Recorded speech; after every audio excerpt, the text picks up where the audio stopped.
Hello everyone. इस video में हम लोग पढ़ेंगे फैक्टर्स इन्फ्लुएंसिंग हेल्थ। जो ये टॉपिक है ये health physical education and yoga education का टॉपिक है। तो हेल्थ की जब हम लोग बात करते हैं बहुत सारे फैक्टर्स होते हैं जिससे हेल्थ पे फर्क पड़ता है या असर पड़ता है। ठीक है। अब ये जितने भी फैक्टर्स हैं ना ये एक्चुअली रिस्पॉन्सिबल होते हैं हमारी ओवरऑल हेल्थ के लिए और हमारी वेलबींग के लिए। ठीक है। तो अब हम लोग की फैक्टर्स डिस्कस करेंगे कि मतलब जो जिसे कहना चाहिए रीजंस जिसकी वजह से हेल्थ पे फर्क पड़ता है। सबसे मेजर और सबसे पहले जिस बारे में बात करेंगे that would be lifestyle factor. लोगों का पर्सनल बिहेवियर, उनकी चॉइसेस, इसको हम लाइफस्टाइल के अंदर डालते हैं। मतलब कि जैसे लोगों का अपनी डाइट को लेके वो कितने सीरियस हैं, उनकी फिजिकल एक्टिविटी कितनी है, क्या वो कोई ऐसा कार्सिनोजन जिसकी वजह से कैंसर हो सकता है या कोई हेल्थ इशू हो सकता है जैसे कि टोबैको या अल्कोहल यूज कर रहे हैं, क्या वो ड्रग यूज कर रहे हैं, उनका स्लीप पैटर्न क्या है, इन सब चीज़ों का असर देखने को मिलता है हेल्थ पे। ठीक है। ये सारी चीज़ें रिस्पॉन्सिबल हैं हेल्थ के लिए। A healthy lifestyle characterized by balanced nutrition and regular exercise contribute to better health outcome। एक पर्सन है यहाँ पे ए और एक पर्सन है यहाँ पे बी। मैंने तो पैर बेचारे के टेढ़े मेढ़े कर दिए। चलो हाँ। सो अब क्या होगा, ए पर्सन जो है ना वो बहुत ही ज़्यादा हेल्दी डाइट फॉलो करता है, प्रॉपर न्यूट्रिशन लेता है, प्रॉपर वो मतलब टाइम से सोता है, कोई भी ड्रग यूज़ या फिर अल्कोहल यूज़ नहीं करता, टोबैको कंज्यूम नहीं करता, तो ऑटोमेटिकली इसकी हेल्थ बहुत अच्छी होगी। ये पर्सन जो है ये बहुत लेट सोता है, बहुत स्क्रॉलिंग करता है, टीवी देखता है और फिजिकल एक्टिविटी ज़ीरो है, डाइट में बस जंक फूड खाता है मोस्टली, या स्लीप पैटर्न पूरा चेंज्ड है, तो ऐसे पर्सन की हेल्थ अपने आप ही कम होगी। तो ये जो सारी चीज़ें हैं ना, ये सारे फैक्टर जिसमें हमारा फिजिकल एक्टिविटी आ गया, अल्कोहल आ गया, सब कुछ, ये सब हमारा लाइफस्टाइल होता है कि हम डेली लाइफ कैसे जी रहे हैं, हमारा क्या तरीका है लाइफ जीने का। ठीक है। अच्छा लाइफस्टाइल होगा तो ऑटोमेटिकली हेल्थ अच्छी होगी, अगर लाइफस्टाइल अच्छा नहीं होगा तो हेल्थ खराब होती जाएगी। फिर आते हैं social determinants. Now social determinants का मतलब क्या होता है, सोशल फैक्टर जो कि बहुत ही इंपॉर्टेंट रोल प्ले करते हैं हेल्थ आउटकम के लिए। ठीक है। ये जो होते हैं ना इसमें आते हैं socio economic status, education level, access to health care, housing condition and social support network.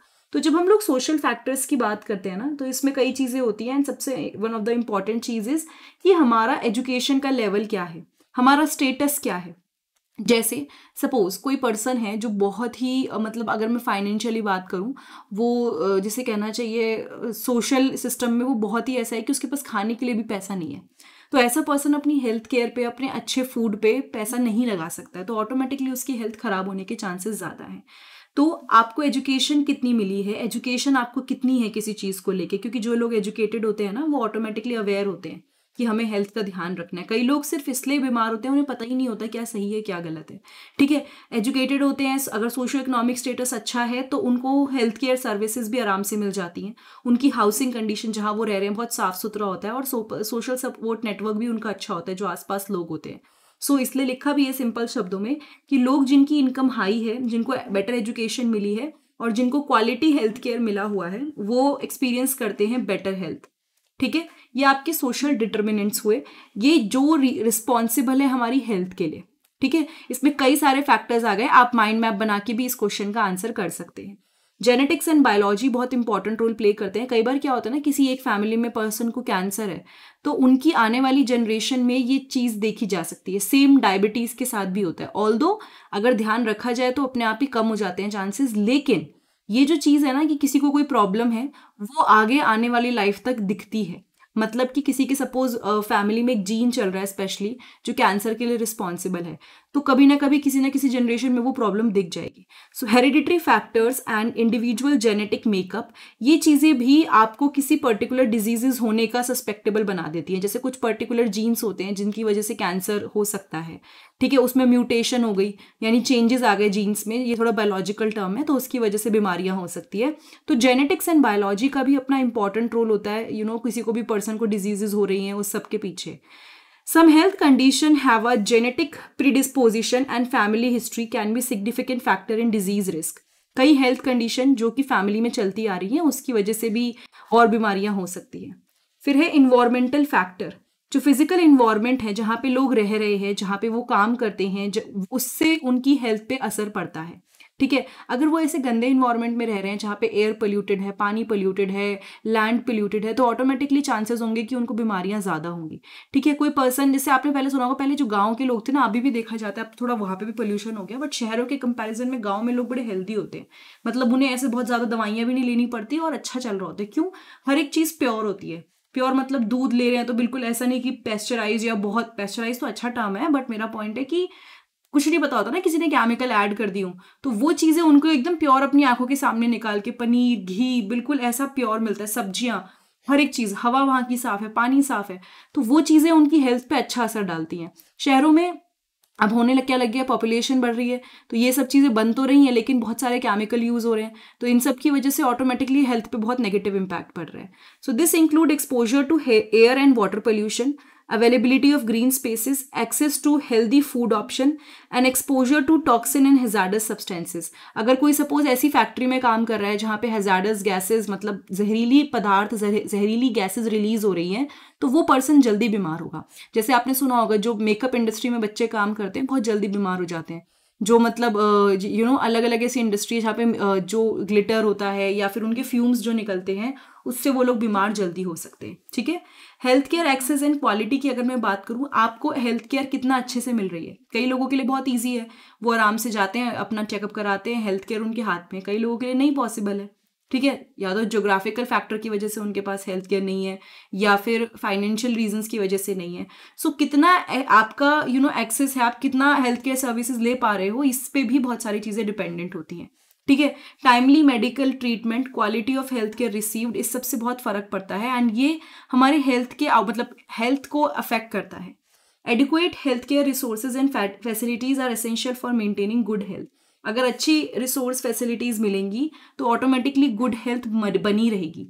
But अगर किसी को नहीं मिल रही है सर्विसेज, तो उसके चांसेस कम है ना कि उसको अच्छी हेल्थ अगर केयर नहीं मिलेगी तो वो कैसे सर्वाइव करेगा, या फिर उसको डिजीजेस होने के ज़्यादा चांसेस होंगे। ठीक है।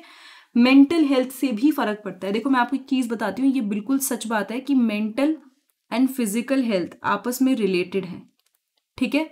तो अगर किसी पर्सन पे बहुत स्ट्रेस होता है ना, तो उसकी बॉडी उसका इंडिकेशन देती है। जैसे मैं बताती हूँ, कई लोगों में कोई डेफिशिएंसी नहीं होती, बट बहुत एक्सेसिव हेयर फॉल होता है, तो हेयर फॉल एक सिग्नल है कि आपकी बॉडी में कुछ गड़बड़ है। कई बार स्ट्रेस में आपको बोलते हैं कि भाई हेयर फॉल होता है, क्यों? ये आपका मेंटल चीज़ें जो है ना, उससे आपकी फिजिकल हेल्थ जुड़ी हुई है। तो mental health critical role play करती है हमारी बॉडी के ओवरऑल वेलबींग में। इमोशनल एंड साइकोलॉजिकल फैक्टर जैसे कि स्ट्रेस, एंजाइटी, डिप्रेशन, वो हमारी फिजिकल हेल्थ को अफेक्ट कर सकते हैं। ठीक है। कल्चरल एंड सोसाइटल नॉर्म्स की अगर मैं बात करूं, cultural belief, tradition and societal norms, वो हमारी हेल्थ बिहेवियर को, हेल्थ केयर सीकिंग पैटर्न्स को अफेक्ट करते हैं। Cultural understanding and sensitivity are important in providing effective health care services. देखो जैसे मैं आपको ना बहुत बेसिक सा एग्जाम्पल देती हूँ, मैंने ऐसा नहीं है कि कोई रिसर्च हुई है, बट इंडिया का कल्चर ये है कि हमारा खाना, फूड पैटर्न जो भी है, हम लोग बहुत पैकेट वाली चीज़ें खाते हैं, बट एज कम्पेयर टू कई वेस्टर्न कंट्रीज कम खाते हैं। ठीक है। हमारे जो खाने हैं उसमें हल्दी या स्पाइसेस यूज होते हैं, और ये हमारा कल्चर है शुरू से, मतलब अलग अलग जगह पे यूज होता है, अलग अलग डिशेज में। ठीक है। मसाले हमेशा से इंडिया में यूज होते आए हैं, चाहे कोई भी रिलीजन हो, चाहे कोई भी एरिया हो, ये सब चीज़ें होती आई हैं। तो इस सब की वजह से ना, ऐसा मतलब कई बार पढ़ा गया है, मतलब मैं ऐसे कोई प्रॉपर वो मेरे पास अभी प्रूफ नहीं है, but there are some research जो कहती है कि इन सब की वजह से, बिकॉज ये एंटीऑक्सीडेंट्स होते हैं, तो हमारी बॉडी हेल्दी रहती है। ठीक है। तो हमारे जो कल्चरल बिलीफ हैं, ट्रेडिशन है, हमारे जो सोसाइटी के नॉर्म्स हैं, उस सब का भी हमारे पे असर पड़ता है, एंड वो हमारी हेल्थ के पैटर्न को चेंज करते हैं। ठीक है। तो कल्चर की अंडरस्टैंडिंग एंड सेंसिटिविटी होना भी इंपॉर्टेंट है। मैंने आपको ये एग्जांपल क्यों दिया कि यहाँ पे फूड का एग्जांपल इज एक्चुअली अलग हो गया, बट कल्चर टू कल्चर आपकी फूड प्रैक्टिसेस भी अलग हो जाती है। ये चीज यहाँ पर बहुत जानने वाली है कि इन सब से कैसे फर्क पड़ सकता है। ठीक है। तो हम जब ऐसे स्पाइसेस खाते हैं, तो और कई कंट्रीज हैं जिसके कंपैरिजन में हम अगर ये चीज कंज्यूम करें तो डिजीजेस हो रही हैं, ऐसा नहीं कि इंडिया में नहीं हो रही है, बट थोड़ा सा उसका जो रेशियो है वो कम है। ठीक है। Then employment and working condition, देखो जॉब रिलेटेड फैक्टर, कोई पर्सन, अब आप जैसे छोटी क्लासेस में अगर आपने पढ़ा है कि जो शीप की बाल रिमूव करते हैं, हेयर रिमूव करते हैं शीप के, उनको बहुत सारी बीमारियां होने के चांसेस होते हैं। ठीक है। अलग अलग फैक्ट्रीज में जो लोग काम करते हैं उनको चांसेस होते हैं, क्यों? उनकी जॉब से उनकी हेल्थ रिलेटेड है। ऑक्यूपेशनल हैजार्ड मतलब जहां आप काम कर रहे हो वहां पे आपकी हेल्थ को क्या नुकसान हो सकता है। प्लस वर्क लाइफ बैलेंस, कई बार सिर्फ आप वर्क कर रहे हैं, लाइफ में सुकून तो है ही नहीं, तो इससे आपकी हेल्थ खराब हो सकती है। बहुत सारे लोग आप पढ़ते होंगे आजकल की कभी हर्ट में कुछ हो गया बिकॉज स्ट्रेस ले रहे हो ओवर, ठीक है। जॉब सेटिस्फैक्शन नहीं होगा तो मेंटल हेल्थ खराब होगी, मेंटल हेल्थ खराब होगी तो फिजिकल हेल्थ खराब होगी। प्लस वर्क प्लेस सेफ्टी, कितना सेफ है जहाँ पे आप काम कर रहे हो सकता है इतना ज़्यादा फ्यूम्स और गैसेज आ रहे हो कि आपकी लाइफ स्पैन अपने आप कम हो रहा हो। सो ये सब फैक्टर्स भी हमारी फिजिकल एंड मेंटल हेल्थ को ख़त्म कर देते हैं या खराब कर देते हैं, ठीक है। हमें कितनी नॉलेज है, मैंने आपको बताया ना, जब हमें नॉलेज होती है ना तो हम कई सारी बीमारियों से बच सकते हैं, कई सारी घटनाओं से बच सकते हैं। जैसे किसी को ये नॉलेज है कि भाई अगर मुझे इंजेक्शन लगवाना है तो स्टेराइल इंजेक्शन यूज़ करना है, बिल्कुल नया। कई लोगों को नहीं पता होता तो उनको क्या करते हैं लोग, उनको पुराने इंजेक्शंस लगा देते हैं। क्या होगा इससे? उनकी हेल्थ खराब हो जाएगी। सो knowledge about health risk, preventive measures and available health care resources, ये इंडिविजुअल को एम्पावर करते हैं कि वो इन्फॉर्म डिसीजन ले अपनी हेल्थ को लेके, ठीक है। फिर आता है public health policies. Government policies और रेगुलेशन जो होते हैं हेल्थ केयर से रिलेटेड, डिजीज प्रिवेंशन, ये सब बहुत सिग्निफिकेंट इम्पैक्ट डालते हैं किसी भी पॉपुलेशन पे, ठीक है। पब्लिक हेल्थ पॉलिसीज, जितनी अच्छी पॉलिसीज होंगी, जितना ज़्यादा गवर्नमेंट पैसा लगाती है हेल्थ केयर सिस्टम में, उतना ज़्यादा अच्छा रहता है for a longer period of time. एक टाइम आया था इंडिया में कोरोना में इतनी लोगों की डेथ हुई just because they were not getting hospitals and they were not getting proper, जिसे कहना चाहिए उनको बेड नहीं मिले, ठीक है। तो पॉलिसीज में थोड़ा चेंज होता तो शायद चीज़ें और अच्छी हो सकती थी। तो ये सब चीज़ों पे भी अफेक्ट पड़ता है कि आपका हेल्थ कैसी रहेगी। एंड साथ में सोशल सपोर्ट एंड कम्युनिटी, क्योंकि इनडायरेक्टली इन सब चीज़ों से कि आपका सोशल नेटवर्क, जैसे एक पर्सन है जो बिल्कुल अकेला रहता है, ठीक है, और एक पर्सन है ये बहुत खुश है, ये दूसरों के साथ घूमता है, बात करता है, इसको ऐसा नहीं कि अकेला ही रहता है, लेकिन ये इसका इंट्रैक्शन है। तो कहीं ना कहीं इसकी मेंटल हेल्थ हो सकता है थोड़ी कम अच्छी और इसकी ज़्यादा अच्छी हो, ऑल्दो ये चांस टू चांस डिपेंड करता है, बट फिर भी तो यहाँ पे उसकी हेल्थ अच्छी होने के चांसेस ऑटोमेटिकली हो जाएंगे। शायद वो सोशलाइजेशन करता है तो इस बहाने वॉक भी करने चले जाता है, जहाँ पे ये पर्सन अपने घर में अकेला रहना पसंद करता है। तो ये सारे फैक्टर्स बहुत ज़्यादा इंपॉर्टेंट होते हैं जब हम लोग बात करते हैं किन किन फैक्टर्स की वजह से हेल्थ पे असर पड़ता है। Now that's it for the topic. अगर ये वीडियो आपको अच्छी लगी तो चैनल को सब्सक्राइब कीजिएगा, वीडियो को शेयर कीजिएगा, लाइक ज़रूर कीजिएगा। एंड अगर कोई डाउट है, कोई चीज़ आपको नहीं समझ आई है तो कमेंट सेक्शन में मुझे बताइएगा। साथ के साथ आप लोग क्या कर सकते हैं ना, डिस्क्रिप्शन बॉक्स में एक लिंक है, that is by me a book. अगर मेरी किसी भी वीडियो से आपको हेल्प मिली और आप कुछ हेल्प करना चाहते हैं तो वहाँ पे डोनेट कर सकते हैं। आपको अगर बाकी की वीडियोस देखनी है तो प्लेलिस्ट में जाइएगा। BEd first year, BEd second year, MEd, सबकी मैंने अलग अलग सेक्शंस में डिवाइड करके प्लेलिस्ट बनाई हुई है। आपको ढूंढने में बहुत मेहनत नहीं लगेगी, थोड़ा सा स्क्रॉल करना आराम से मिल जाएगा। और अगर आपको और वीडियोस जो नहीं मिल पा रही हैं उसके लिए आप कमेंट भी कर सकते हैं। I will try to make video on that. Thank you so much, have a nice day, I will see you next time in the next video.